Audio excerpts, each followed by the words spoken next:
முதலில் எழுத்தலாம் ஆதி பகவான் முகச்சே உலகு.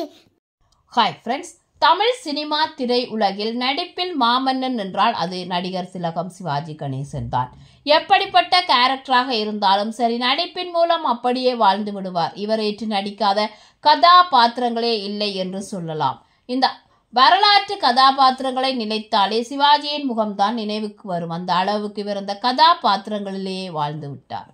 கர்ணன் மகாபாரதத்தில் எல்லோரையும் கவர்ந்த கேரக்டர் என்றால் அது கர்ணன் தான். அந்த கர்ணனாக சிவாஜி நடித்த படம் மிகப்பெரிய அளவில் ஹிட் அடித்தது. இன்று வரை அந்த படத்தின் கிளைமாக்ஸ் காட்சியில் வரும் உள்ளத்தில் நல்ல உள்ளம் பாடலாக இருக்கட்டும், அந்த பாடலின் வரிகளுக்கு ஏற்ப முக பாவனைகளை காட்டும் சிவாஜியின் நடிப்பாக இருக்கட்டும், தமிழ் சினிமா ரசிகர்களால் கொண்டாடப்படுகிறது.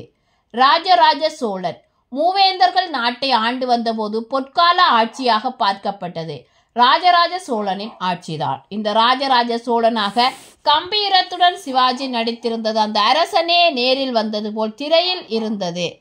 அப்படி ஒரு நடிப்பையும் உடல் அசைவையும் வெளிப்படுத்தி இருந்தார் சிவாஜி.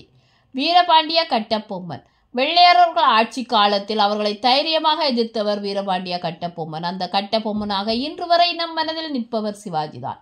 பறி கேட்டு வரும் வெள்ளையன் ஜாக்சன் துரையிடம் நீ எங்களோடு வயலுக்கு வந்தாயா, நாற்று நட்டாயா என்று ஆரம்பிக்கும் வசனத்தை மூச்சு விடாமல் பேசி இன்று வரை கட்டபொம்மன் இப்படித்தான் பேசியிருப்பார் என்று நம் மனதில் நிலை நிறுத்தி இருக்கிறார்.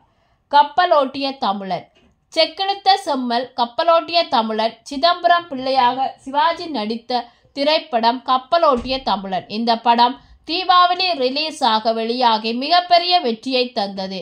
தமிழின் முதலில் வரிவிலக்கு கொடுக்கப்பட்ட படமும் இதுதான். இந்த வருடத்திற்கான நிறைய விருதுகளையும் அள்ளியது.